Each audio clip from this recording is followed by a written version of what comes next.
Hello, fellow Robotech fans. Today we will continue our discussion with the Palladium role-playing game books. We will discuss the Zentraedi Outbreak. This is the only adventure set entirely in South America. It has 64 pages and it's packed with information about the Robotech universe. Would you like to check out the Robotech universe after Chiron's final assault and see how South America and the RDF are holding back the entire tide of the Zentraedi forces? If so, let's see how the RDF, Southern Cross, and regional powers all work together to hold back the Zentraedi forces.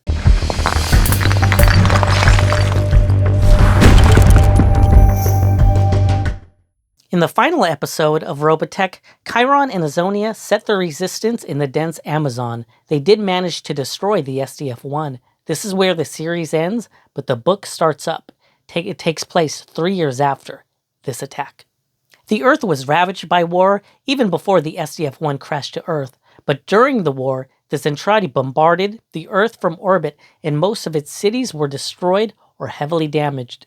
The first half of the book is dedicated to provide background information for the period shortly after the end of the series. Earth and the RDF forces are still rebuilding after the massive damage from almost constant war. At this time, the Zentraedi are still a major threat. In the book, it is said that many Zentraedi forces still hide in the Amazon. The dense jungle becomes a perfect hiding spot for the Zentraedi.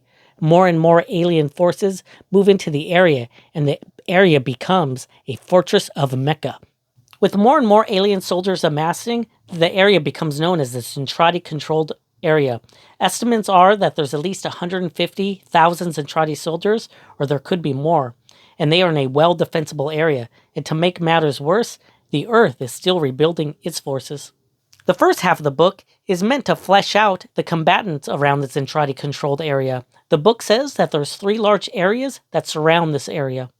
Along with the Zentraedi quadrant, there's a Venezuela, Argentinian, and a Brazilian quadrant.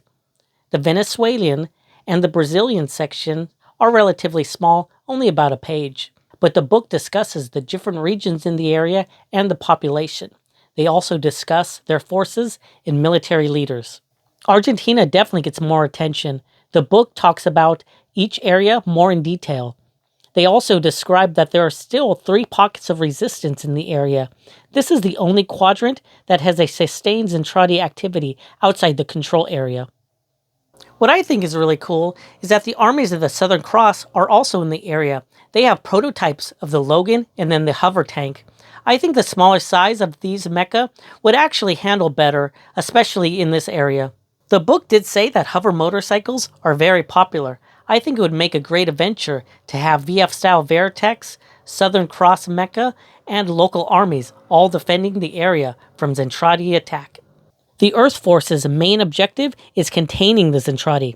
Anytime the Zentraedi come out of the containment area, separate groups would take action to combat the threat. This first half of the book gives you plenty of material to use in your game. How would these diverse combatants cooperate to hold back the Zentraedi forces? The book did talk about a United Nations-style group that organizes and oversees the diverse combatants. The rest of the 30 pages are devoted to the Zentraedi-controlled area and the adventure scenario. The Zentraedi forces do not seem to be organized and led by one group. They seem to have local warlords. These groups of Zentraedi break out of the containment area and do quick hit-and-run attacks. They try to gather resources quickly and return back to their area. The Earth forces set up surveillance posts so they could respond to these lightning attacks. What's really cool is that this book provides 5 different scenarios that can happen around the Zentraedi-controlled area.